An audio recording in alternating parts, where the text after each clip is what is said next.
Welcome to the Spark Report. John W. Davis and Pavy live on YouTube. HNB show. Pavy, Happy New Year. How you doing, bro? Happy New Year, man. How has 2021 been treating you so far? 2021 has been good. On this particular day, if you've looked outside, it is hot, it is sunny, almost slightly bit sweltering in LA. So I feel good. I got my vitamin D in the sun, so I feel good today. How about you, man? I'm good. Shout out Dr. King. If I'm not mistaken, it's King's actual birthday. Yes, sir. We King Day on the 18th. 15th. Yep. Yeah. We usually we recognize it on the 18th, but we celebrate it on the 15th. So shout out Dr. King. Yeah, I'm feeling good, man. I'm feeling great. Happy to be here. I have no complaints right now. I'm chilling. It's 80 degrees outside. I have no complaints. Well, then I guess it's apropos that WNBA free agency begins on Dr. Martin Luther King Jr.'s right now, birthday. Like right now. But I'm saying that it begins on his birthday. Yeah. That's pretty good. I know they probably didn't time it up like that, but things like that work out for a specific reason. So I think that kind of says something, because if we look at what this league did in 2020 and we look at the trajectory they have for 2021, which is going to be the 25th anniversary of the league, and then going forward, I think they're in a great position. And a lot of people are really looking at this WNBA free agency, and they're looking at the LA Sparks, because more than half the roster was some sort of free agent, had to be signed back to the team. And so we know NECA has been cored. We talked about that on the last episode when I said if anybody was going to get the Supermax contract, it had to be NECA. And what did they do? They didn't even leave it in her hands. They just said, okay, NECA, you're going to get this contract. Because if you leave it up to NECA, she's so selfless. She might be like, well, I want to be a part of the team and this, that, and the other. Nah, you need Supermax. We went through that before. No, she ain't. no, she ain't. It wouldn't be a good business move by any of the top players, Candace included, even Chelsea. It wouldn't be but as I said before, if you could rationalize one person not getting the max, it would be her. But it wouldn't be a good business move by any of them. Well, she is most likely going to be the only player on this team with a Supermax. Who? NECA. NECA, yes. NECA is going to be the highest paid player on the LA Sparks. Well deserved. Second right now is Christy Toliver. Let me pull up my sheet. Second is Christy Toliver's salary at $190,550. And that is what Candace Parker and Chelsea Gray would also be eligible for. Now, will they get the regular max? Yeah. We'll have to talk about. You think they will? You think both of them will get the regular max? The thing about Chelsea is the one where, because also I have a scenario for you where they can get the regular max, but preview for later on in the show, the team is going to have to play with 11 players if they want to give Candace Parker and Chelsea Gray super maxes. Depending on what the season is like, this also the thing right now. We don't know what the season is going to look like next year. We don't know if it's going to be a condensed schedule. I mean, they allegedly they're having the Olympics next year. We allegedly don't know this year. This year. Allegedly, we don't know for sure. I meant like next basketball season, but like allegedly we don't know for sure. We don't know what the season's gonna look like. Is it gonna be a bubble? Or are they gonna travel? Or like how are games gonna go? So I can't really speak to if 11 players make sense. If it's gonna be a regular season, like as in the regular season that we had, the 2019 season, then okay, cool. I think 11 players can suffice. If you're gonna have a season like you had last year, when you even mentioned like depth is going to be a huge thing because you're playing sometimes 3 games in 1 week. Even though you were staying in one site, still 3 games in 1 week has to add up. I would think at least. I think they probably, if you look at the salaries, the best way to pay the players as much as you can is you have 11 players. And we'll talk about this in a little bit, but they probably would be better off having 12 players for various reasons. There's 2 of these players who are going to be on the Olympic team. Chelsea Gray and Nneka Ogwumike. So they're going to have extra work, okay? And then what was one of the problems with last season? They didn't get to practice. It's going to be tough to practice if you only have 11 players. Yeah, somebody gets hurt. And somebody's hurt. Somebody's hurt. It's just first team, second team. That's it. Yeah. you can switch up things, but then you're changing the rhythm of the whole team. So having 12 allows them to practice more, but having 12 means that Candace, Chelsea, and Chanae can't get anywhere close. Well, I don't want to say can't get anywhere close, but Candace and Chelsea are probably not going to get a regular max if they want to have 12 players. It's really hard to afford 12 players if they're getting that max. It's almost impossible. It's almost impossible. But again, that's the reason why I said if I could see anybody leaving, I think it's Chelsea Gray. I think that would be a hard decision. But she loves Candace Park. She's not leaving without Candace, and she can't make Candace go with her. How do you know that? Again, how do I know that? Because everything I've heard her say for the past 2 years makes it sound like Chelsea Gray wants to play with Candace Parker for the rest of Candace Parker's WNBA career. A lot of people say a lot of things, and then money gets involved, business gets involved, and things switch. So if I could see anybody leaving, I think it would be Chelsea Gray. Like I said, also I think that's the person the organization could rationalize having to take a pay cut, and maybe she doesn't want to do that. But again, like her, I had to go back. Well, she's making her bag right now overseas, and that's what she's always said, that she goes overseas to make her money. She's making the money right now. So if she has to go down in salary, maybe 15, 20,000 to make all this work, I think Chelsea Gray would be willing to give up $15,000 or $20,000. But see, then it also depends on agents. Like, do you want to set, like, does that agent want to set that precedent for their client? So it depends on a lot, which is also why I said that I can't see NECA or Candace not taking the max, because of it would just be a bad precedent for the league. Then they have to have 11 players. Then they have to agree that they're going to have 11 players. If Candace and Chelsea want the regular max, they're not getting the super max. Both of them, they just cannot both get the super max. That's impossible. So if they want to get the regular max of 190, 550, then you got to have 11 players. But I think both deserve it. I think you could. You think both deserve what? The super max or the regular max? I think both deserve the super max. But as far as super max, I obviously both of them cannot get that. It's just not possible. But I think they deserve it. So if nothing less, they have to get the max. Like I said, if there's one person that I think you could rationalize taking a pay cut, it's Chelsea Gray, just because she doesn't have the cash in the league. Well, this is the thing. Chelsea Gray was making like 180 something last year. So Chelsea Gray's salary needs to be closer in line to the regular max. So she's not really taking a pay cut. But Candace Parker made about 120 last year. Which is So, which is ridiculous, like you said. So she made 120. And so if she goes up 50,000, she's technically making more, but she's not making the max. You see what I'm saying? That's the flexibility there that they're going to have to make all this work. She deserves a max, bro. If I'm Derek Fisher, because he's the general manager now. So if I'm Derek Fisher, especially with the history that those two had, I don't think it was much history. I think it's a lot. I think it was blown out of proportion.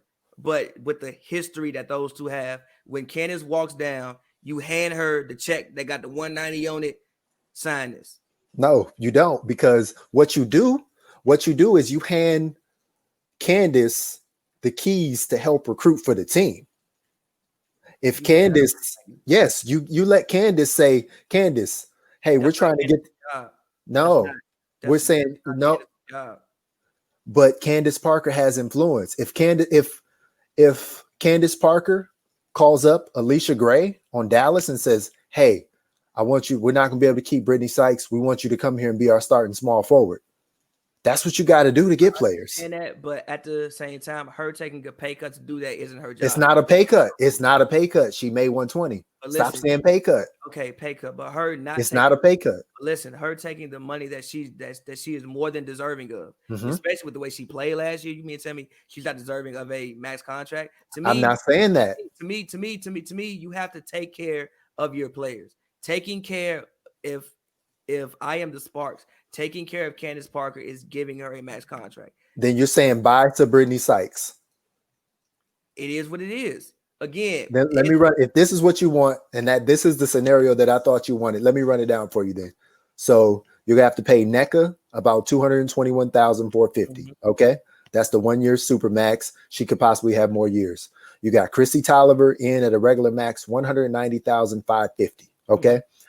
Then you have Taya Cooper, who has the training camp deal, but her salary is a bargain. So you got to keep her 58,710 plus they want to keep her. Same thing with Maria Vadiba, 58,710. You want to keep her because look at the contract, the value you're getting from her. Sydney Weiss, 80,000. You want to keep Sydney Weiss or you want to cut her? I want Sydney Weiss. So you're keeping Sydney Weiss at 80,000. I'm gonna tell you what really should happen. This is not gonna happen, but I think you should trade Shanae. It's not gonna happen because her sister was on the team, but I think you should. But I think that is the one you should trade her and get some other pieces, some other guards. I think even as it still stands now, Maria needs more playing time. Like if she goes anywhere else, she's a starter on probably every team in the WNBA. Almost every team in the WNBA. Well, she's probably a starter. They have that right, but let me still keep working down here. So do you want to keep your first round pick this year? This is a question for you, GM Pavy. Do you want to keep the first round pick this year? No, because I think that we're trying to win right now. So you're getting rid of that pick. Okay. I don't mind getting rid of that pick. Okay, but this is what I'm going to tell you though. If you don't keep that person and you get a different person, even at the lowest you can, you're only going to save $6,000. The first round pick is only going to make $64,375. The lowest you can pay somebody, say like a Christina Nigwe type contract, is $58,710. So you're not saving much money not keeping your first round pick. But do whatever you want. You don't have to have that person. Do you want to keep TRP? 90,000. Is she on contract right now? She's on contract, yes. She is, but it's unprotected. So you can cut her and not have to pay her contract. The only two people who have protected contracts are NECA and Christy Toliver. Everybody else can go. I mean, I think like Marie can go. I want Sydney. I want Maria. I have Raquana going, Simone going, Rashonda Gray going, and I have you having to cut Gulich because she has an unprotected contract. Gulich and Anigwe is borderline for me. If I'm keeping Shanae and if she's actually gonna play, then I don't think I need Anigwe. The only thing about Anigwe is her contract is the bare minimum. She has the best contract you can get. So you can say she's a placeholder or whatever, but you're going to have somebody at that level, 58,710, whether it's her or whether you're bringing over some of your overseas players or something like that. But like, that's a placeholder contract. Fair. So at that point, so you're not did you say you were keeping TRP or you're not keeping TRP? I'm going to keep TRP. Okay. Right now, for 1, 2, 3, 4, 5, 6, 7 players, let me see. 1, 2. You're not keeping the first round pick, right? I'm probably giving it up. You're giving it up. Okay. Wait, real quick. The draft is in April, right? Yeah. And they can't officially sign until February 1st, right? Right. I'm gonna deliberate about this period right then. I'm gonna deliberate about this period in my mind. But in my mind, I'm saying I'm gonna trade it. Okay. And then you're not keeping your second or third round pick. Like none of your draft picks making your roster, is what you're saying. Because technically a second or third round pick is cheaper to pay just by like 6,000. So let's see. I would probably 2, 3. Go ahead. I would probably keep my second round pick for one because I think there is always great value to be found in the second round, just for the fact that the first round is like 12 players. So just because you were second round draft pick doesn't mean that you were not as good as somebody else. Oh, most definitely. 12 players. So it's like, okay. Yeah, so you're keeping a draft pick. Yes. Okay, yes. So you will have a rookie on this team. I would have it's from 2021. I would personally have a rookie on my team. Okay, yes. So then there with like 2 or 3 rookies. No. So with keeping TRP, then so you're about for 7 players, you're at about $760,000 approximately, and the cap is 1.33900. So it's basically 1.3 and a half. So now you got less than 600. You got about 575,000 for 4 or 5 players, and you have not paid Candace, Chelsea, Britney Sykes, Chinea Gumake. You see what I'm saying? Now you see why I'm saying it's really hard for them to get the max, because these people these are like, you have to have people at 58,710. Like that's the bare minimum you can pay players.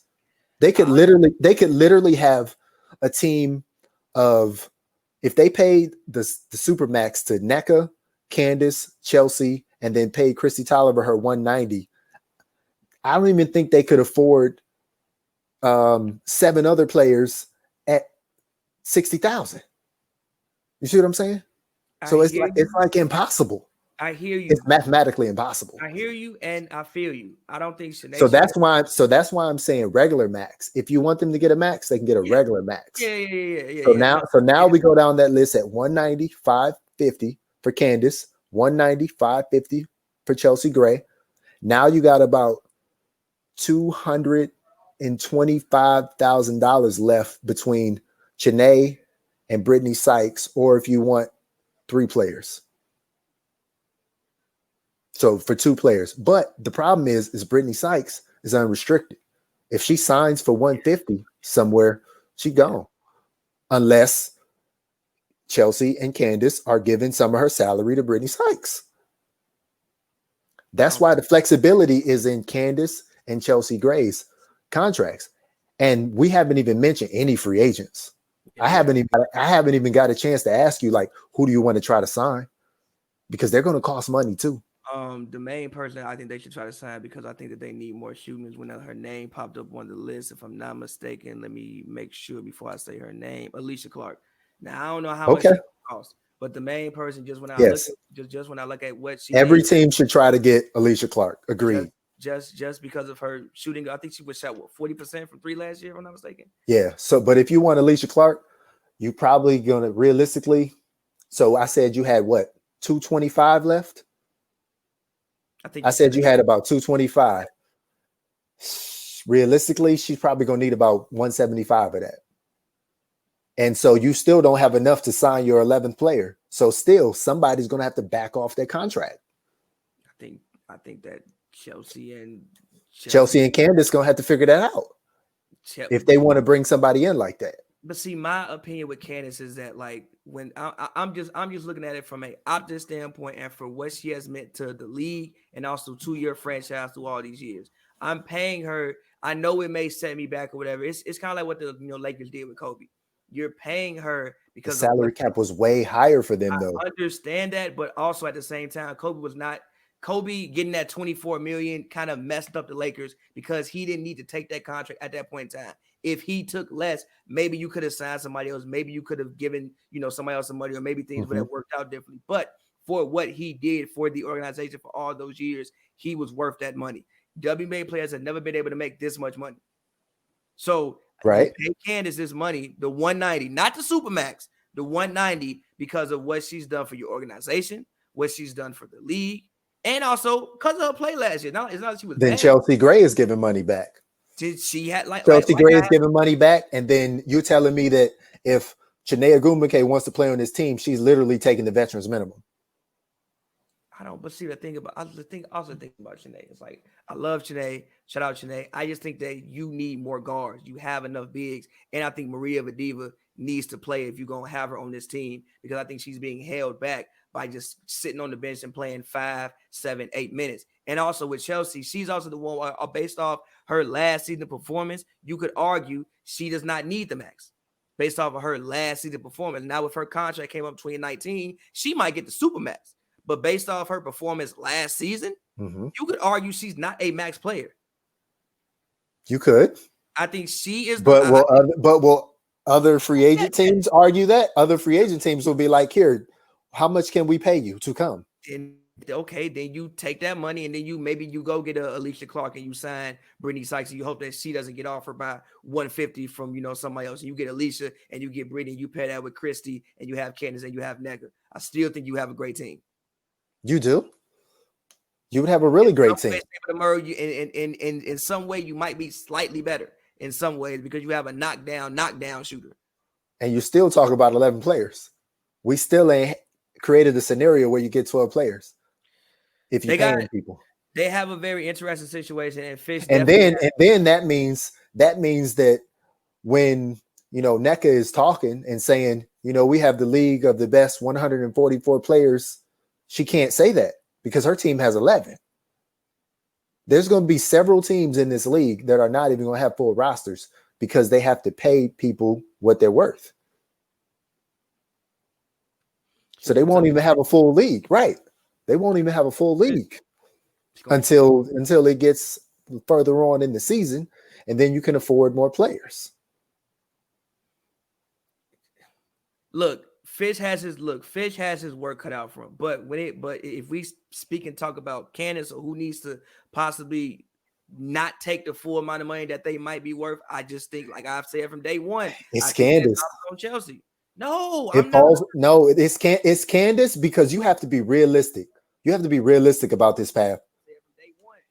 You got to be realistic about this. And this is why I say you got to be realistic about this. What difference? I hate getting in people's pockets, but I'm going to have to do it. What difference is it going to make in Candace Parker's life that she made an extra $40,000 to $80,000 from the Sparks? What you mean? Yeah, I think anybody would take another $48,000, especially in the world that we live in today. I think everybody. When her ultimate goal is to win a championship, this is the thing. Would you pay $40,000 to $80,000 to win a championship? That's basically the question for Candace Parker. Is she willing to give up unrealized earnings for a championship? But I think they can still work the roster and still do that. With who? Christy Toliver, Christy Toliver is coming back. You will literally have the only people on the team that will be making above the minimum will be, if they do it this way, will be Nneka, Christy Toliver, Candace, and Chelsea. And then Sydney Weeks making 80. That's it. Everybody else has to make the bare minimum. You can't win with that? Depends on who these bare minimum players are.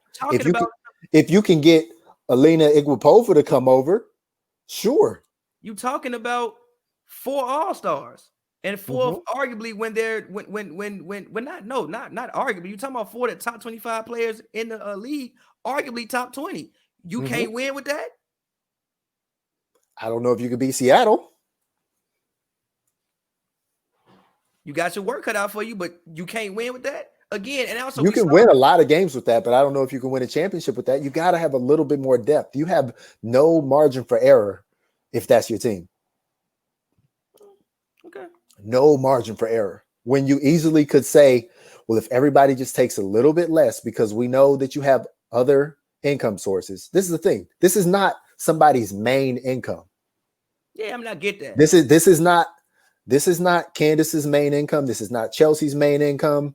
This is probably not Christy Toliver's main income anymore. I get that. I just believe in paying people, especially when it comes to not again, like I said many times. Candace and Nneka, I believe in paying them what they're worth. I think what they've done for the league and what they've done for the Sparks organization, they are worth maximum money. Period. If they would have given them an extra $200,000, if they would have made this salary cap 1.6 and kept the salary scales that way, max everybody out, give everybody exactly what they're worth, super max, you can slide in players and everything like that. But they gave them some restraints because they basically said, hey, the best players in the league can make an extra 100,000, but the salary cap is only going up 30%. That's the issue with Supermax. Something has to give. That's like the issue with Supermax deal in general. Like they're all bad deals technically across pretty much every sport because it kind of handicaps your team once you give out one. This is the issue with Supermax. But Nneka is worth it. Nneka is the captain of the team. Nneka is worth it. Of course. And I agree with you. Candace is worth as much as the Sparks can pay her. But you got to remember, the Sparks have, and the league has, those promotional dollars, those marketing dollars that they can pay on the back end to compensate somebody outside of traditional salary. So they can work some different things like that if they just really need to get to a certain level, certain number where you give that person the rest of the money outside of the traditional salary cap. So you got to think about these alternative ways that you can pay players too. I get that. Candace just bought a new house with her previous income. She's not checking for this little bit of money, man. I get that. She's trying to win championships. I get that 1,000%. But like I said, I don't think it's on her to not take what she's worth. I think that's on the organization to figure it out. I don't think that's it is if she can tell. It is if she can get Alicia Clark or Alicia Gray, or she can help retain Britney Sykes. She can get those anyway with still No, getting the money that she she's can't. worth. We just went over this exercise. She can't. Listen. You thinking about bringing the same team back? I'm not necessarily thinking about bringing the same team back. So you're saying Chelsea Gray is gone, and I'm getting better another way. She might not. She Okay. might. Yeah, but again, this is what I've said since the first episode. Okay. She might be the one who happens to get left out. If she wants the max, she might be the one who might have to explore at other places. I love Chelsea. I think she's great. Love talking to her. But when I look at the roster, I look at NECA and Candace, my two top, even based off performance. Then last I would year, counter back that Candace Parker, from everything I know about Candace Parker, and as much as I've talked to her, I feel like Candace Parker would give some of that salary back to afford Chelsea Gray. Okay, well, look, if she wants to do that, fine. Then that's completely on her. But I am approaching Candace Parker with max money. Now, if she look at me and she want to tell me, oh no, I'll take 170 because I want you to take care of that person. Okay, cool. But I'm not gonna put that on her initially. Like, I'm not gonna approach her with 150. Because again, me as a organization, that's my job to figure out. But she's a very smart person. Like, she knows that if she gets this money, like, she can do the math just like you and I. She knows if she gets this money, it will handicap this team. Again, like I said, if that's what she wants to do, that is on her. But I'm not going to approach her with less than what I think she's worth, especially what she finished second MVP on last year, second or third. She was a defensive player of the year. Yes. I don't know many defensive player of the years who don't get the max. I don't know many.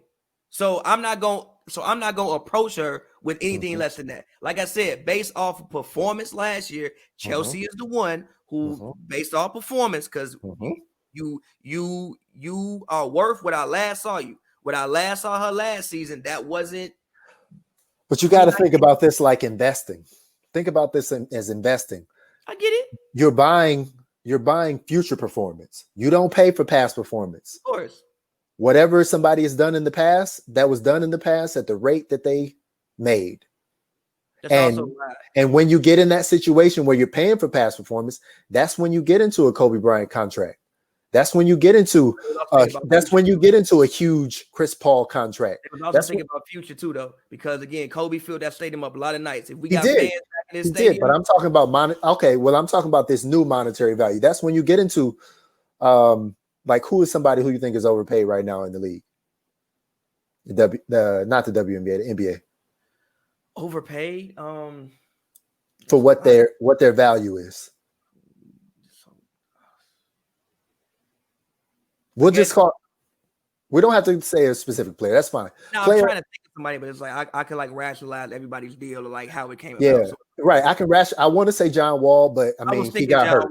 But yeah, he got hurt, so you can't renegotiate that. Exactly.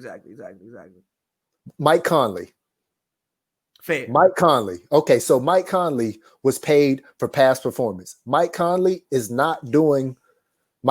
game right now is not worth the money he's being paid. He will never be paid that much again in the history of basketball. This is true. He may make that much money in a private venture. Sure. I'm not going to put any limitations on Mike Conley's life. But in the NBA, he's never going to make that much money. So they paid him for past performance. You don't want to pay for past performance. You want to pay going forward. Like, when I invest in stocks, I don't invest for what they did yesterday. I invest for what they're going to do tomorrow and the next tomorrow and 10 and 20 years from now. I'm investing in Candace for that same reason too, though, by the way. That said the valid. But that's why I'm investing in Chelsea Gray, for that same reason. That's fair. But again, she's also the one where it may, if it's between Chelsea and Candace, I'm picking Candace. I'm sorry. Now, again, like I said, if Candace wants to come to me and tell me, like, if her and Fish sit down, she's like, you know what? I understand what me taking this money will do to this team. So even though you offer me, I would like to respectfully decline this. I will take less money, and I would rather you dish this out other ways. Okay, cool. But as an organization, because of what she's meant to that team and what she's meant to the league, I will not approach her with anything less than max money. Okay. And in my mind, if that's going to be the case, and I know fans are not going to like this, but Candace Parker needs to be one of the last players to sign with the Sparks for the 2021 season. That's cool. She's going to have to be one of the last players if you want some flexibility with this roster. If you want to see the possibility of getting, Britney Sykes back, or if you don't keep Britney Sykes, getting somebody of her caliber to be the starting small forward. If you want to get Kayla Mcbride, I don't think they can get Alicia Clark. I don't see it. But if you want to try to get Alicia Gray or somebody like that, you want to pay Laney, whoever you want to try to get, like Candace Parker is going to have to be the last one to slot in there. And I believe that an analytical person like Michael Fisher, and even a person who respects analytics like Derek Fisher, I think they can figure that out, how to make it work. And you got to also remember, they got an extra $60,000 essentially to play with, $58,000, Taya Cooper's contract. It's not guaranteed. It's a training camp contract. We both know that Taya Cooper is probably going to be on this team, barring something crazy happening like an injury. She's going to be on this team. They want her on this team. Everybody does. But yeah, they need her. But you don't have to count that as a cap hit yet until it's time, until the season starts. So they have some flexibility in there. So if they can do that, then they can push this down the road a little bit. If you're signing people to training camp contracts and it's understood that, like, yeah, we're keeping you, but we have to do it this way so we can get everybody in and then figure it out. Another thing they can do, which we barely saw them do the year that we were able to attend practice, and that they could do more, if they are going to have 11 players on this team, they must bring in practice players almost every single day. If they commit to bringing in practice players, and they usually bring in male practice players, then they probably can do with 11. See. But also think about that. We don't know what the world's going to be like. It's not a regular. It's not like a regular year. So it's like that's true. That's a good point. How do you quarantine practice players? Yeah. Like, that's a great point. Yeah, that only makes sense. I don't know if that doesn't make sense in a normal situation. That would make sense. So again, that makes it really seem like you need 12. So then somebody got to get some money back. NECA can't do it because NECA, when you get cored, that means you have to be paid the Supermax. It's like a franchise tag. She has to be paid that much. But they did. But they did right by her. They did right by her. No, definitely. There was a scenario in my mind where all of them could make about 175, and then they could give back enough money to be able to afford that extra player. But clearly that's not happening now when you have. Also, personally, I'm not a person that thinks they need to make vast changes. You're getting a top 25 player back in Christy Toliver, and you're getting So Christy Toliver is your free agent signing since she hasn't played. Her and Janae, she ain't played with this team. Like, and Maria was overseas. I don't understand this metric of like they don't have enough. Yes, they do. You got like 4 top 25 players. How much else you need? Preach. And Britney Sykes, if she stays, she has played like a top 25 player at times last year. She blocks like one. How like what else? What else do you need? At some point in time, y'all gotta hunker down and just play better. Yeah. Period. Yeah, it's on them. It's a great point. Even them losing the way they lost to like Connecticut, that shouldn't have happened like that. A double team shouldn't have done that to Chelsea. But you talking about the first time or the second time? Both times. That shouldn't happen. At what point do they have to take the way they lost to Connecticut the first time? I think John Core Jones did some amazing things, but they shouldn't have lost like that. They got out-rebounded by 28 in one game. At what point do y'all look in the mirror and say, hey, it's on us? Ain't nobody coming here to save us. It's on us to just play better. On the organization as a whole. Fish got to coach better. The players got to play better. At what point is it just on them? Right. And now Fish got a GM better. What do you think about Derek Fisher being GM? I want to see. What happens. I think coaches being GM sometimes are bad decisions. So I think coaches sometimes can get attached to things. Get emotionally attached to things, and maybe you whereas somebody who's in an organizational position can be a little bit further away from the situation and see it for what it really is and really make some of those tough decisions, as what coaches being a little bit closer sometimes can't. But I would just like to see, where it goes. I think last year, what was he basically the active standing GM last year? No, it was Fisher, more Fisher, the other Fisher, Michael. We'll see. Congratulations to Michael Fisher for getting his promotion to, I believe, as vice president of player personnel. So congratulations to him too. But yeah, no, I think it allows him to be more invested. And I think it's important. And I was listening to Cheryl Reeve, the Minnesota Lynx head coach and GM's podcast the other day, and she was talking about, why are some of these, college coaches who have these big names, say like, Nikki McCray or Tina Thompson. I'm just throwing out like big names who you think would be like really good WNBA coaches, Dawn Staley, Adia Barnes at Arizona, players like that, former players like that.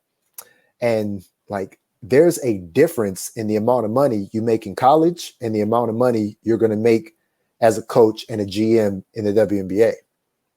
So like, the more they can have Derek Fisher invested in what he's doing and keep him in this mindset year round, I think that's better. Yeah, but same time that come with pressure, because ain't they didn't give me what I need. Nah, you was the GM. So yeah, and again, right. it's like another person. Like, I don't think I'm sure Derek Fisher enjoys getting paychecks from the Sparks, but Derek Fisher is not working for the Sparks solely for the money. Of course. Yeah. That's what I'm saying. There's a lot of players in the WNBA who are not even playing in the WNBA solely for the money. Like, when you can go overseas and make $1 million, and then we're over here discussing the difference between a regular max and a super max is 190 and 221, but overseas you can make $1 million. Like, that in itself, the fact that you're still going to get paid 4 to 5 times more overseas as a super max player compared to here, that's still a travesty. Of course. That's still a travesty. Of course. So, unrestricted free agents on the Sparks. I just want to say this because we haven't mentioned some players. So it's Candace Parker, Chelsea Gray, Raquana Williams, Simone Augustus, Rashonda Gray. Those are unrestricted free agents. 3 of those names I don't see coming back. I agree. I guess somehow if they saved enough money, I guess I could see Simone Augustus coming back for the veterans minimum if you could make it work. But even still, I think you probably would want more of a guard.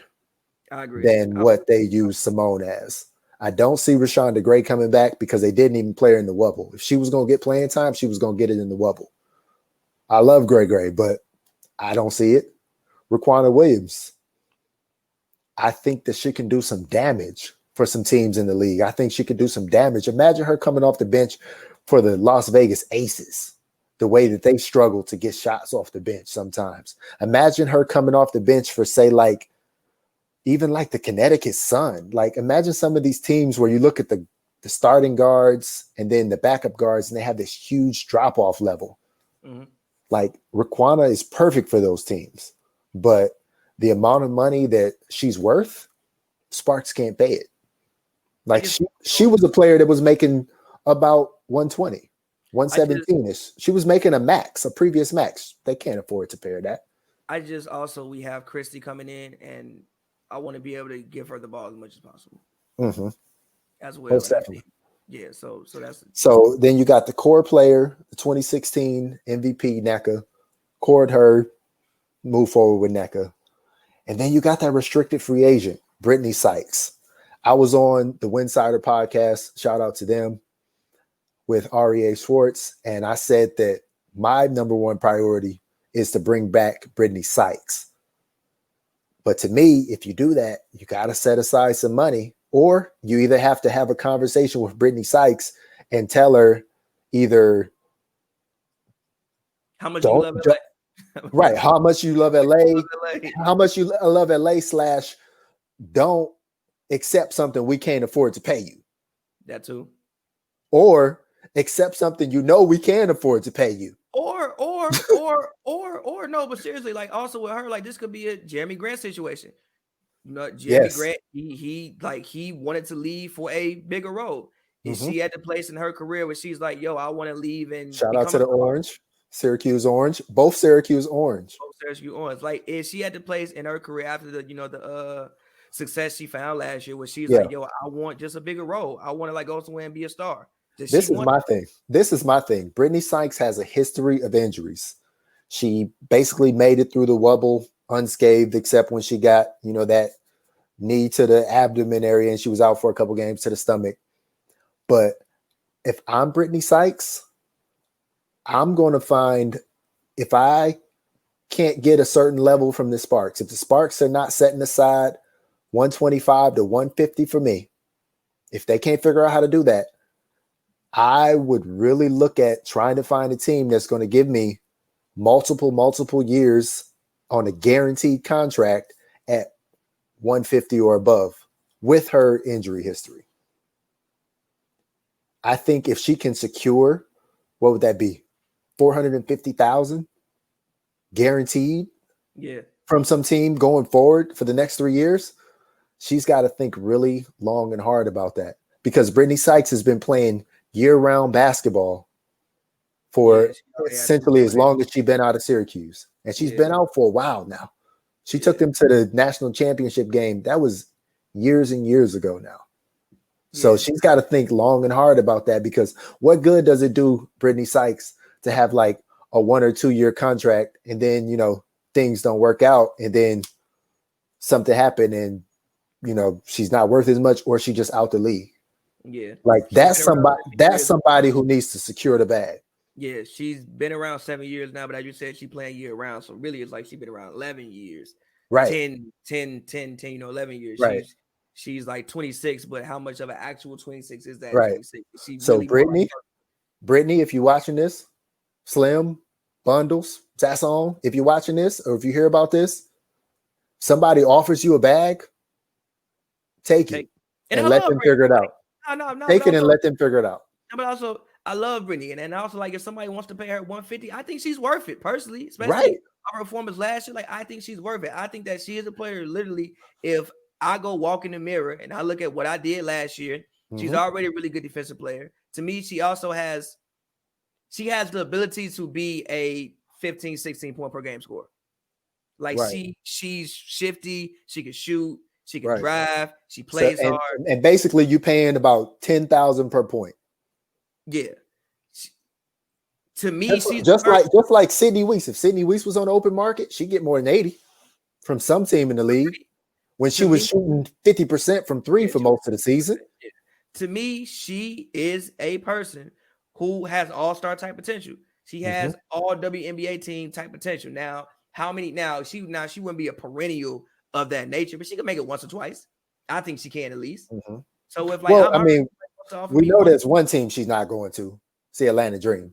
Yeah, Atlanta isn't gonna get any free agents at all, and everybody might leave, and everybody might leave Atlanta unless somebody like LeBron comes in and takes it over, which we saw his tweet. Which I don't even think it has to be LeBron. I think it just needs to be anybody but anybody else. Anybody but the former else. senator, preferably a black person. Yes, and hopefully a black woman. That would also be amazing, especially in Atlanta. That would also be amazing. I think it would be incredible for that culture if they could get a black woman to take over that franchise. Man, you know who needs to sign over some of her book deal money and buy the Atlanta Dream? Michelle Obama. You read my mind. Yes. It would be incredible. Basketball connection. Her brother, Craig Robinson, used to be the head coach at Princeton. Had no idea that. Or no, he played at Princeton. He used to be the head coach at Oregon State. Didn't know that. Yeah, she has a basketball family. Obviously, Mr. Obama loves basketball. Yeah. Imagine if he was a co-owner. Like, come on, man. It'd be great. That would be super dope. And also I just think for like the culture of Atlanta, just like going to Atlanta being like Black Hollywood. Yeah.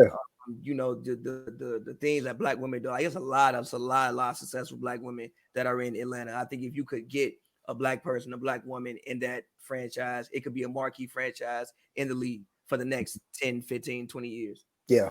They would instantly be able to change recruiting. Exactly. If they get that right person. Who don't want to kick it in Atlanta for 3 months in the summer? I kick it in Atlanta for 3 months in the summer. Why not? But who doesn't want to kick it in LA for 3 months in the summer? That too. Luckily for the W, it's like most of these places happen this summer. So even a place like Minnesota, it don't really matter that you're going to Minnesota because you're there in the summertime. Another place I could see Britney Sykes going, and like they could pay her, like they could almost pay her a regular max if they wanted to. New York Liberty. I was thinking New York as well. If they want to offer her 190, Britney Sykes, you better go on to Brooklyn. You better go on to Brooklyn and take that money. I agree. Because you know the Sparks are not going to pay you a regular max. I agree.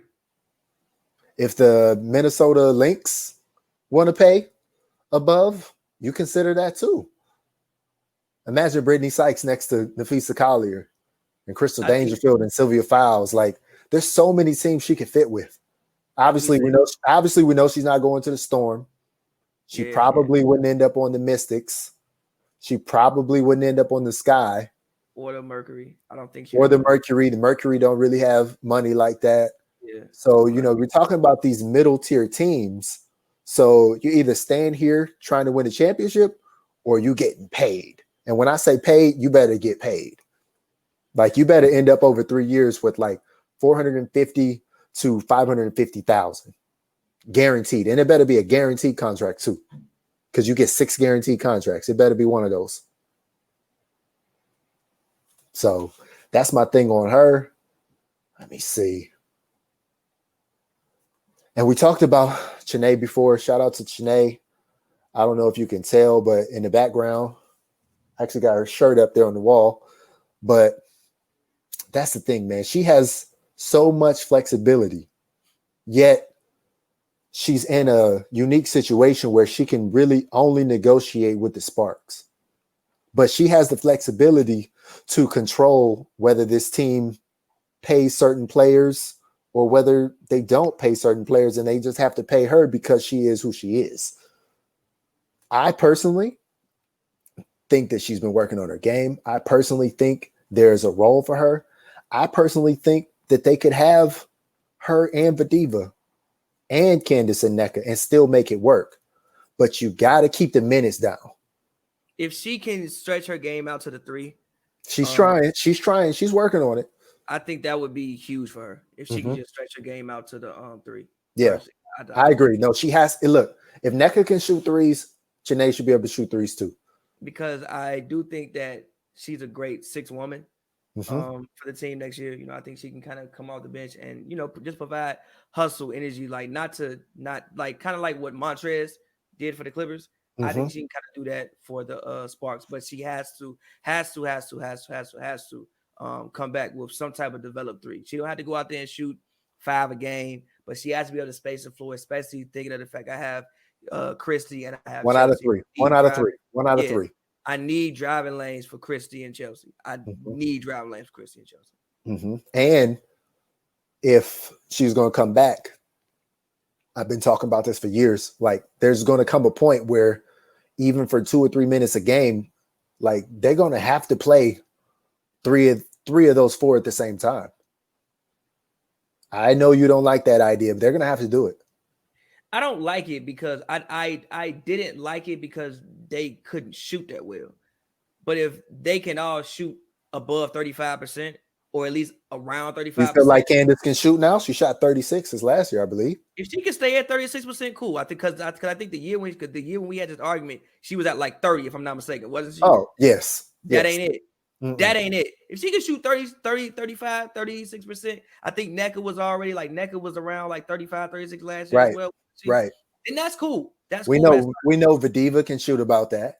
Yeah, then like that's cool. That's fine. Just And I'm not saying you start all three of them. I'm not saying you do it like 2K and you start NECA at the 3 or no. I'm not you saying just that. 5 minutes at a time. Yeah, not even 5 minutes at a time. Just like 2 or 3, because it's only 10-minute quarters. Fair. I So just think that in the WNBA, there's no reason to not have 5 shooters on the court at all points in time. It doesn't make sense to me. it doesn't. It doesn't. You know, you and I have talked about that. Everybody, I mean, even Liz Cambage can shoot. If you're you one of the tallest players in the league. Shooting. If you 6'7", you 6'7", you should probably shoot more threes because it's probably easier for you to shoot. So it just don't compute to me that in W everybody doesn't shoot threes. It just doesn't. But that's a whole other. They're moving that way. They're moving that way. And then, do I have any other free agents that we need to mention? And then, obviously, shout out to Taya Cooper for re-signing on January 11th. Yeah, we kind of talked about it before the show, but what did well, first of all, what do you think she's gonna bring? What do you think is the next development for her game? Like, what does she need to develop? She said that she wanted to be Defensive Player of the Year and make a all-defense team. If she can do that, then I think her offense just needs to stay about the same. But I think her desire is there. I just think that on offense, I think she can help the ball move a little bit more. That's fair. I think sometimes that because once Christy Toliver's there, and say you bring somebody else in, like, she won't be able to be as aggressive as she was in the Wubble, because there'll be some people who are statistically much better than her at making a shot. So if she can be a player that doesn't let the ball stick, if she can be a player that if I'm open, I shoot it. If I'm not, I pass or drive, and it's literally just like that quick of a decision, then I think she can be really good. I don't know about being Defensive Player of the Year, but I think it's great to have 3 people on the team who are proclaiming that they want to be Defensive Player of the Year, which is Candace, Britney Sykes, and Taya Cooper. I think that's great. I think Taya Cooper I don't want to say she's fine with coming off the bench, but she knows how to accept the role. Mm-hmm. So I think she can learn a lot from Christy Toliver. I think that personally for her, and number one for her brand, I think LA is an incredible place. She does what she does outside of basketball, but I don't think it would have translated as much as she was with the Sparks. I think that, the Sparks are probably the most recognizable organization in the league. And for her, if she was on the Phoenix Mercury, nah. Yeah, I don't think it would translate the same. Or like Dallas Wings, I don't think it would translate the same. So me, as far as her aggressiveness, I don't mind it because it's not like she's out there just flagging and shooting whatever. Usually her aggressiveness is going to the rim. So even if she misses, it's not really causing like long run outs because the ball ain't bouncing everywhere. That's true. My thing with her is like she just has to see the court better. Every time you drive, you don't have to drive to look the score all the time. You can drive to look the pass. You can collapse the defense, get in the paint, and now you have Chrissy out there, you have Chelsea, you have a little bit more shooters out there. You can drive to look the pass. So for me, I think the next step for her is continuing, to get better defensively, but just having more of a idea about how to conduct the offense and run a team. Okay. I think many times I saw her start to develop it near the end of the season, but I feel like she didn't really know how to run a team. Mm-hmm. Kind of thing, and I think that's the next step for her is know how to run a team. Mm-hmm. Personally, yeah, I think it's great that she's back. I don't think there's a better place in the WNBA for her, and I agree with that wholeheartedly. I think it would have been nice to see her go overseas and like play. It doesn't appear that she's doing that, but as long as she's in the gym and she's committed and she's working out and she's getting direction from the team, getting direction from Coach T, getting direction from Derek Fisher, and she knows what they want her to do and she's accepting what they want her to do, I think she'll have a great second season. I agree. I think she'll be fine. Yeah. Yeah. It just would have been nice to like see her be able to apply what they want her to do overseas, like everybody else pretty much on the roster that is of that caliber is doing. but it doesn't mean she's not getting better. Because Right. I it, said just to see her apply it. Yeah. I don't. Yeah. it doesn't. Yeah, look. Hopefully, she's in the gym working on new skills, working on new skill sets. So when she comes back, there's no tape on her, and she's a whole different player. And teams have to go get new tape on her and see what she's doing this year because the tape last year don't apply no more. Yeah. Like I'm looking forward to like those minutes when it's Christy Toliver and Taya Cooper at the same time on the court. Like that's gonna be kind of nasty. Yeah, I agree. Like that's gonna be aggressive. I mean, players who are going hard, players that can kind of switch and do some of the same things. They similar size. Although Taya Cooper is a pretty strong player for her size, but restricted free agents across the league. The only two that I could see the Sparks going after, and I don't know if they would do it in like a straight offer way, but if somehow Alicia Gray wants to come to the Sparks, I feel like you got to make it work because I think for a lot of the season, she was the second best player, sometimes even the first best player on the Dallas Wings. Mm-hmm. She'll give you a score. She'll give us size at the three that they haven't really ever had, that as long as you and I have been following the team or covering the team. So that's a big guard. And then apparently Candace Parker has a familial relationship with Kayla Davis. That's her god sister. So, I mean, I don't know. Candace might want her god sister on the team. I mean, to me, looking at that list, I just Sammy Wickham. I mean, I don't know how light you can't. No, I didn't even mention that because Sammy, you can't tell me that somebody not gonna throw 150 at Sammy Wickham. Exactly. Like, this probably not gonna happen. But if I look at that list, to me, yes, that would be the one person because again, I can shoot. They just need guards that can shoot. Mm-hmm. And I agree with that. Be effective. So if we move to unrestricted free agents, the Dream only have two. At one point, you could tell me that Glory Johnson would have been good for the Sparks. Not now, not with as many front court players as they have, or we're projecting them to have. Laney, you try to get Laney? No, I don't think that they need, but also I'm not the person that thinks that they need huge acquisitions.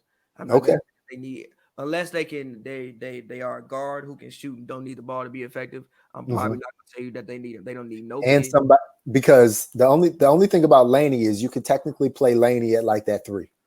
And so she could replace Sykes if you got to that point.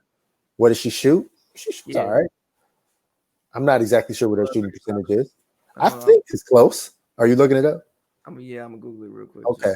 So I'm gonna keep going down the list while you do that. So Chicago, they have Colson, Parker, and Faulkner. They don't need Sydney Colson. They can't afford Cheyenne Parker, and they don't need Faulkner. So, I mean, there's nothing from the sky that the Sparks are going to want. How much? 40%. Yeah, you want that.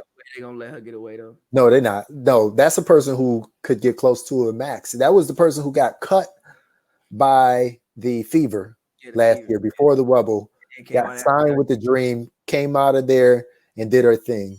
And I talked about it previously, like, everybody was like, oh, where'd she come from? I'm like, this was a player, in her college days that was playing for Team USA at that level. So, I mean, that's the thing you got to remember. Like, all of these players in the WNBA are, if they're not all American, they at least all conference. You talk about women who will probably all Mrs. Basketball next state. Right. Can you imagine if the NBA was down from 30 teams to 12 teams? You know how great them teams would be? It would be like back in the 80s. It'd be better than that. Really back in the 60s, but Yeah, but you know what I'm saying? So, like, you kind of got to think about the WNBA in that perspective. So, Connecticut, I don't know the status of Alyssa Thomas's injury. Did she have surgery? I don't know. I don't know what's going on with her. But Sparks can't afford her. Jasmine Thomas is not coming off anybody's bench. Essence Carson has already played for the Sparks a long time ago. Maybe that's a person where if you do 11 players, when you get to the point where you can afford 12, you bring somebody in like that, like in the season, because it's a vet. Other than that, I don't see anybody on that team. That's the thing. Like, we're starting to run out of free agent options for what they need. When you look at the Fever, I don't see anybody. I mean, I guess you could say Erica Wheeler if you want her to kind of replace Raquana, but she's not. She's worth more. She ain't coming. She's worth more. Sparks, we already ran through them. Vegas, I mean, Mcbride, coming off? McBuckets. She's not. No, that's who's coming off the Achilles in Vegas. Oh, that's Plum. They can't. She's under contract. But Kayla McBride is available, and Kayla McBride could be a person that she could be a person if Sykes is gone. That's a person you could target. That's one player that would be. I would put that top 3. I wouldn't put her above Sykes because we already know what Sykes has done and will do for this team. But if you want shooting, what does Kayla McBride do? Shoot the ball. Exactly. Minnesota, they don't have anybody. You want Zowie B? There's nowhere for her to play. I got laughed at when I said that the Sparks should call Diana Taurasi and ask her if she wants to play. I mean, you call her, but like at the same time, it's just like, why? Right. You could. I mean, if you want to call her, bring over. Come on. So especially if fans can come. Oh, you mean tell me fan? Oh, I'm showing up. We got Candace, we got Taurasi, I am showing up. I'm going. I don't want to get into it other than on every show I come on, I always say, expect the unexpected. The Sparks have to, make those calls, do their due diligence, and just be open to any possibility, because before the season or before last free agency, we ran down this same list of the previous players, and we didn't even mention Simone Augustus because you and I didn't think there was a possibility in the world that she would leave in the Lynx. Go back to or the Lynx. Yeah, we didn't think she would ever leave Minnesota. Yeah. So, I'll just say that. Alicia Clark is interesting because the Storm, Cord, Natasha Howard, which means she's getting the 221. You talk about somebody who should be paid that same price. That's pretty much Sue Bird. So the Seattle Storm could be running out of money pretty soon. Or the Storm could get to a point where they feel like they have to match Sammy Whitcomb for some reason. To that point. Yeah, but the Storm should not let Alicia Clark go, but I don't know. The thing about it is, like, all of these players, they all know each other. Half of them have played with each other at some point overseas. So they have these different relationships that you and I, we really don't know about. They have these different friendships that we don't know about. So if for some reason Alicia Clark is like, hey, I'm trying to come over here and teach y'all how to do what I'm doing, I want to come over here and be y'all Elena Beard. Who can shoot? Right. You let it happen. Is it going to happen? Probably not. But you make that call. Yeah, if I had to pick 2 free agents out for them to, like, actual free agents for them to call, I would actually pick. I would think Alicia Clark would be number 1 on my list. Definitely. Mcbride would be second. Yep. And then for the hell of it, I would honestly call Diana, just for like the hell of it. Well, I would call Clark. Oh, I would call Ariel Powers. Fair. Then I would call McBride. Fair. But I would call Powers because we were talking about her last year when she wasn't available. And now she's available. And Fair. You're right. They've got a lot of things to think about, because how much are you paying Tina Charles? Are you paying Tina Charles for past performance or future performance? Tiana Hawkins, how much you gonna pay her? Are you super maxing Emma Meeseman, even though Emma Meeseman has to do stuff with the Olympic team? No, I don't think she deserves super. I think. Wait, you say you don't think Meeseman deserves super max? Max. Okay. Based off her performance last year, I'm not giving her a super max. I mean, I feel you, but Max, though, yeah. I'm not the GM. Max for sure, though. I'm not the GM over there. This is true. She's coming up at a great time. Mm-hmm. What do you think about Liz Cambage being cored? Do you have any reservations about that? Because I believe this happened to her in Dallas, and we saw what happened there. I mean, it's really up to Liz. Like, does Liz like playing for Vegas? I also honestly think Vegas doesn't necessarily need her. Right. I Because think they Asia made the Wilson. finals last year. I think Asia Wilson plays better when Liz isn't next to her. Mm-hmm. Um, so I don't think they necessarily need her. Right. But it's really up to Liz. Like, Liz isn't somebody who needs basketball. I also think Liz has. I can't speak for the lady, but I think she has other interests outside of basketball.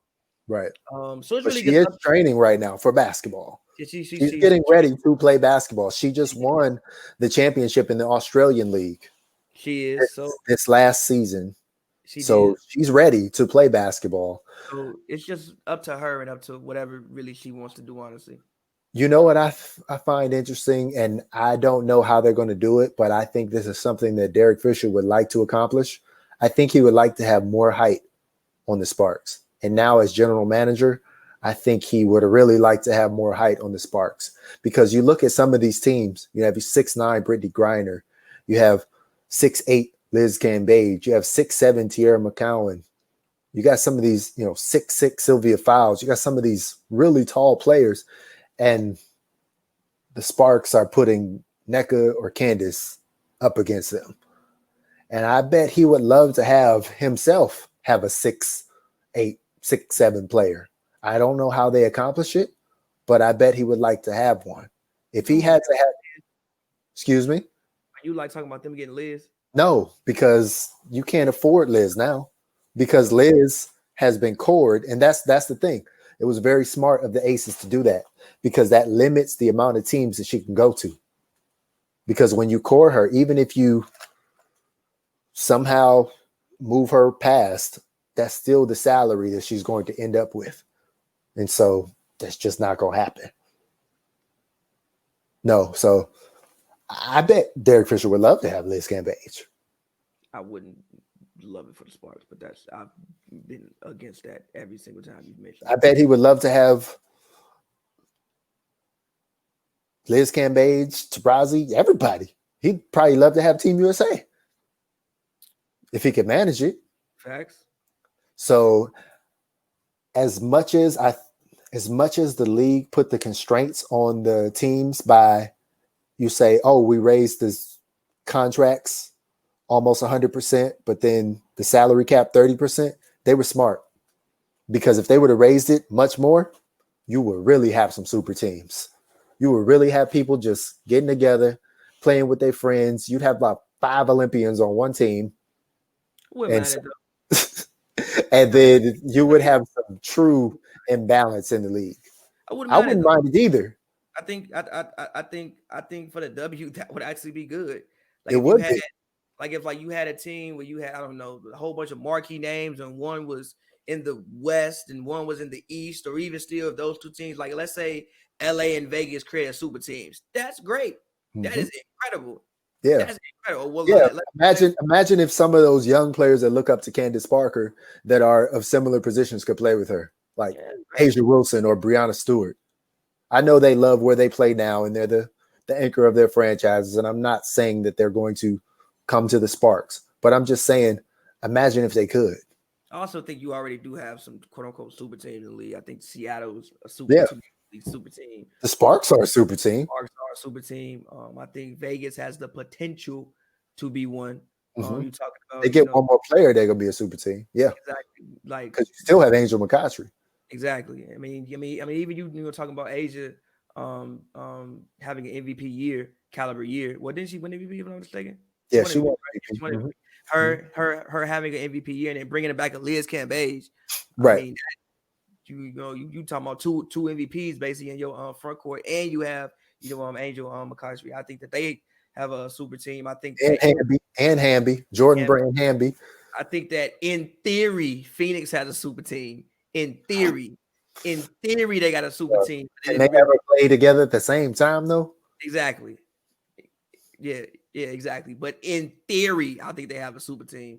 Mm-hmm. So, I mean, I think it should be an exciting offseason. I don't know if we'll see as many fireworks as we saw last year, which was like probably the craziest one in history, or at least since I've been, super locked in with it. I mean, it was like we saw a lot of movement that I didn't expect. I think we will see a big move or two this year. And like I said, if I think one person leaves the Sparks, I'm sad to say it, but I think that it would be Chelsea Gray.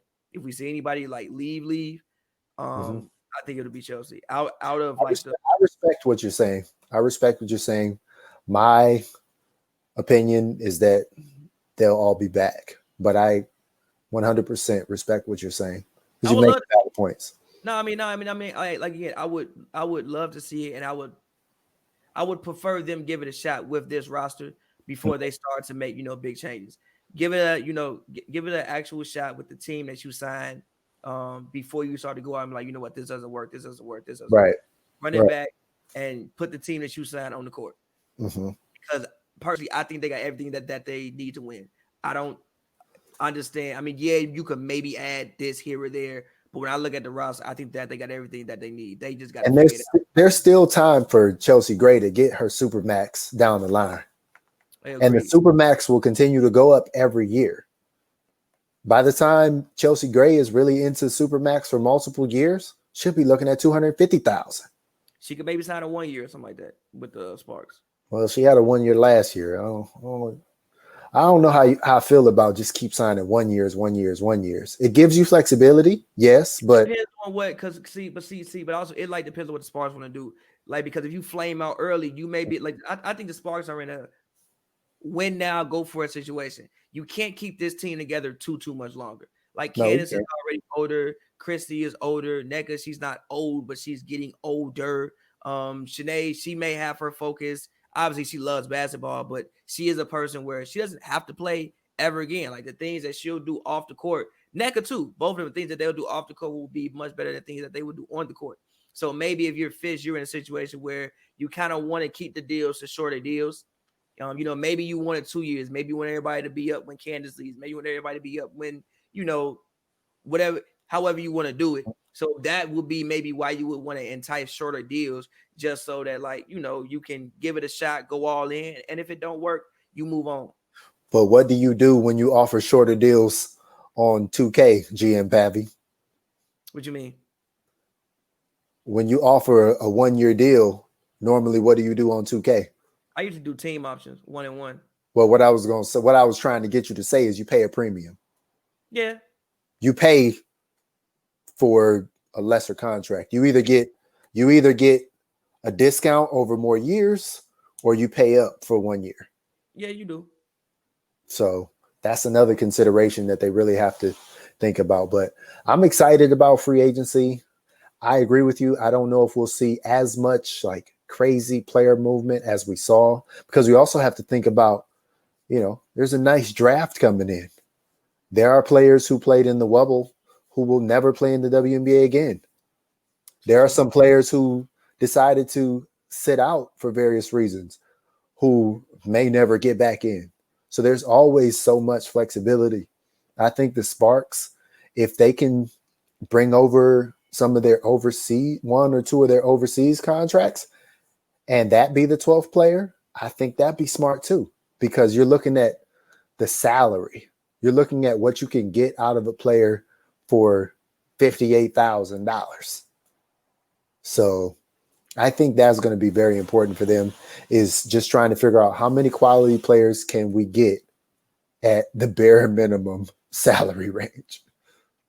Agreed. So it's going to be tough. It's going to be tough to convince somebody who's already been playing most of the year overseas to come over here and play for less than $60,000.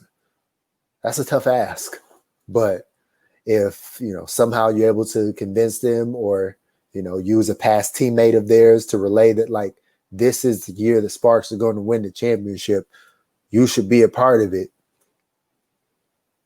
then I think you have an opportunity to bring over overseas players, even sign a free agent or two that you don't really think the Sparks had a chance to sign. If you can convince them that this is the year, like, this is the year you will play, you will get an opportunity to be a part of this. We're going to open up our rotations, and it might not be your night every night, but one night is going to be your night to shine. Like, that's part of my pitch, is that everybody I don't want to say everybody eats because, we saw that at the end of the bench, like it's going to be limited. Huh? When you win, everybody eats because everybody look good. That's true. Everybody get paid after this. Everybody wins. So we'll have to see what they'll do. So final predictions. We'll come back as soon as we can, but final predictions. Is the big three staying? You got one. I'm going to say no. Okay. And you're still saying Chelsea is the one to go? Yeah, it's not going to be Candace. Okay. I am going to say that the big three stays. Okay. Because Candace is staying, therefore Chelsea is staying, because that is her person in the WNBA. Fair. I'm not mad at it. I hope they do, but I'm gonna say yeah. Unless you're telling me that the Sacramento Monarchs is about to get a franchise and Chelsea is going to be reallocated there, which ain't happening, then yeah. Oh, that was another thing I wanted to mention to you. So I was talking on Clubhouse yesterday, and we started talking about WNBA, and we were talking. It was some Toronto Raptors fans. So shout out to the Toronto Raptors fans on Clubhouse. I know y'all going through some things with your team. They should trade Siakam. Oh man. I don't think the Clubhouse people agree with you, but I will tell them that somebody said that. Trade Siakam. Mm-hmm. We're gonna have to get into this offline because I don't think this is appropriate for the Spark Report. But trade Siakam. Yep. If you're saying trade Siakam, then you might as well be trading some of these Sparks. No, not yet, because I think that this is like, again, because what you gonna get for Siakam? You're gonna get a 1-year deal, some picks, and his contract off the books. I don't want to. What's wrong with his contract? About to get paid $30 million for the next 4 years, and you're gonna be stuck in a situation in which you're gonna be Blake Griffin making $50 million. Yeah, I don't care about no $30 million contract. Yes, but Blake contract ends next year, so his contract's coming off the books soon. And also, the Pistons happen to suck, so they still finna get their draft pick. The Raptors are in a situation where you might be a team who ends up from like the 8th to like the 5th spot in your conference, which is the worst place to be in the NBA. Suck, get bad. I think if this is the year for the Raptors to be bad, they should just be bad, get that pick, get your Cade Cunningham, get your Jalen Green, get your Evan Mobley. Pay him with Van Vliet and OG. You got to keep Siakam. No, you don't. Yeah. No, I mean, but his name is so fun to say. Yep. Fun to say it somewhere else. Get him out of there. No, you don't. And you got Boucher, who been better than Siakam, in my opinion, this year. Man, I gotta tell him about you, man. I'm gonna ping you into the next time I jump into the Raptors room. Text me. Text me, and then ping me, and then like I'll go on Clubhouse. Cool. All right. Well, I'm gonna get you in that Raptors room. So this is the last thing I want to talk about before we get out of here. So, and I was talking to them how like the WNBA started and how in the beginning you were able to allocate players, and like so. Lisa Leslie went to the Sparks because she went to USC and she's from Inglewood. So she had an LA connection. Cheryl Swoops had the Texas connection. So she ended up on the Comets. So you had things like that. What would you think if, when the league expands, I don't say not if, but when. If you allocated players, no. Yeah, if there was some sort of reallocation of players, or you allocated the new players, because imagine how popular a Portland WNBA team would be, which they used to have one a long time ago, would have been if Sabrina Ionescu was on their team. It'd be a continuation of Oregon. Yes, but I would rather imagine how popular the Charlotte Sting would be, Dawn Staley's former team, if Asia Wilson was allocated to the Charlotte Sting. It'd be a continuation of South Carolina basketball. Yeah, but the issue with that is I would rather have those two people in the markets known as New York City and Las Vegas. I hear you. I would much rather have Sabrina in New York City in the Barclays Center than whatever she's going to do in Portland in the Moda Center. I hear you. No, But I'm no, I do think the league should expand, but I don't think that they should do the allocation of players like they did when the league first started. I think when the league first started, it was a great idea because you did have franchises in marquee cities where you need to get players to these cities. Like you have to have at least a Leslie on the Sparks because it's your LA team, and your LA team is always going to be, right. one of your that's Rebecca Lobo was on the Liberty. exactly. Like the Liberty have to have a good player who's in that market. The Comets have to have a good. Houston's a top 5 market. It has to have a good player that's in that market. But right now, where the league stands right now, no, I don't think you do that. I think that if you bring some more teams, you give them the first or second pick or whatever in the draft. You do Imagine Kia Nurse on the Toronto team. Canada's own Kia Nurse on the Toronto WNBA team. Expansion draft. That's cool, and they can protect however many of their players, like they do in the NBA. Yeah, but the Liberty ain't gonna just give her up. I mean, they might, but they might if they want to get off her contract. Exactly. Yeah. So like they might. But I don't know. I just think certain markets could be interesting to have certain players on those teams. I think it could help carry those teams in the beginning. I think getting number 1 pick could help carry those teams in the beginning. Huh? I think getting a number 1 pick would help carry those teams in the beginning. I mean, possibly, but I mean, when's the last? Well, no, you're right. Because the number 1 picks when they're good, they're great. Candace Parker, Asia Wilson, Sue Bird. When they're good, they're great. There you go. Yeah, no, you're right. Because I mean, Candace Parker was the number 1 pick, and she was the best player in the league. Asia Wilson was the number 1 pick a couple years ago, and she was one of the best players in the league. Same thing, Brianna Stewart. No, you're right. You're right. So, but how are you going to decide who gets the number 1 pick? Because you're not just going to bring in one team at a time. Coin flip. Man, it would suck to be the next team getting the number 2 pick. You got to give me an incentive for not getting the number 1 pick. No, you don't. Then no. This is the thing. So if you don't get, this is what I would do. So if you bring in 2 teams at a time and you guarantee that they get the first and second picks in the draft, then whoever doesn't get the first pick in the draft should get the first pick in the expansion draft. When the teams have to get rid of a player, I think that would be fair. Yeah, it's fair. Yeah, that's fair. So if you do it like that. Isn't that what happens anyway usually? Or I don't know. It's been so long that there's been an expansion draft. I don't even know. I think the expansion draft usually happens before the draft, but still, I would assume know the order. So yeah, the team who loses the coin flip, you get the first pick in the expansion draft. But if they could get to 16 teams, I think they'd be doing something. Because I still contend that it's kind of tough. It's kind of rough for me to see 75% of the league make the playoffs. 8 out of 12 teams should not make the playoffs. I agree. 8 out of 12, that's fine, but 75% of the league should not make the playoffs. Can you imagine if 75% of the NBA made playoffs? That'd be what? 24 teams? Yeah.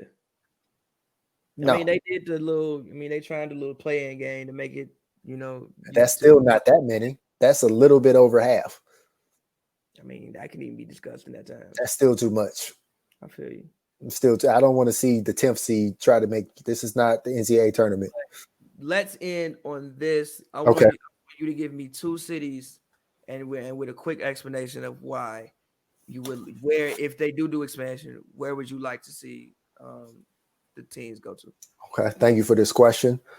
I just talked about this. I'll talk about it again. I will say the first city, San Francisco. There's way too much money in the Bay Area to not have a team. There's way too much basketball culture in the Bay Area to not have a team. I don't see how the Warriors ownership or some of their friends that want to be involved in basketball can break off a few coins, pay a fee, and get themselves into the league. And then I think the legacy of the Houston Comets means that they should have a team as well. The legacy of winning the first 4 championships in the league, 4 straight, like they got to bring that back.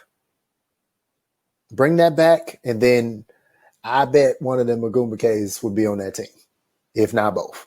or I think 3.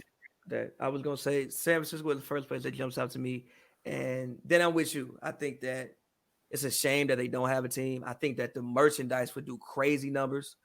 Right. You If they imagine, brought back the merchandise right now, it'd be top seller. like I mean, can you imagine walking into the stadium and going, being able to get a Cheryl Swoops jersey? So like those are the I mean, and even when you think about WNBA, I mean, to me, still the Houston Comets are still one of the teams that you think about. Like if I call my dad right now and like ask him what the name of the team in Houston was, he'll probably know. If I ask what the name of the team in Seattle was, he might not know. You know what I'm Right. saying? So I still think the Comets are still a marquee franchise, even though they're not there. So yeah, Houston, and then I'm with you with the Bay Area. Like it doesn't. The Bay Area is probably one of the fastest expanding markets. You need a team out there. And if it wasn't those two, then you got to put a team in Florida. Where though? Because I was thinking Miami, but nah. Miami. The reason why I would say nah because Miami during the summer, nah. I would probably say maybe they play inside. Yeah, but I'm saying no because like people have a problem coming to Heat games. True. When LeBron was there. True. Maybe Tampa is a city I'm watching. Tampa is a city I'm watching because they're currently housing the Raptors. So like I would love to know how I would just love to know how basketball translates there. Tampa does not need professional basketball. Right. They want to go watch professional basketball, they can go to Orlando. It's not that far. Yeah, but there's nothing else to do in Tampa. And they got a football team, and they have like support football, and they have supported the Bucks through really only a couple winning seasons for like 40 years. That's true, but they barely support their baseball team, and every once in a while, their baseball team makes it to the freaking World Series. They've been there for 20 years. Not in Tampa though. The team is based in St. Pete, and they can barely decide if they want to build them a new stadium or not. That's a whole different discussion about teams getting free stadiums, but I don't think Tampa can support another professional team. Personally, they already got an arena. But to your point, they often get the women's Final Four. Tampa. Okay, give them one. What you gonna call them? I don't know. The Tampa, I don't know. That's for somebody else to figure out. I don't know. Call them something. Yeah, I don't even know what it would be. But all right, y'all. It's been the Spark Report. You can hit me up on Twitter at John W Davis. Tell me what you think about Sparks free agency, WNBA free agency. Tell me some sleeper that needs to end up on the Sparks that I don't know about. Tell me who it is. Pavy, where can we find you at? As always, man, find me on Twitter at Pavy World, Pavy World, all one word. And I have a new song dropping on Tuesday. So go check that out when you guys see it. And congratulations on all those streams on Spotify. Thank you. All right, y'all. It's been the Spark Report. John W. Davis, Pavy. Peace.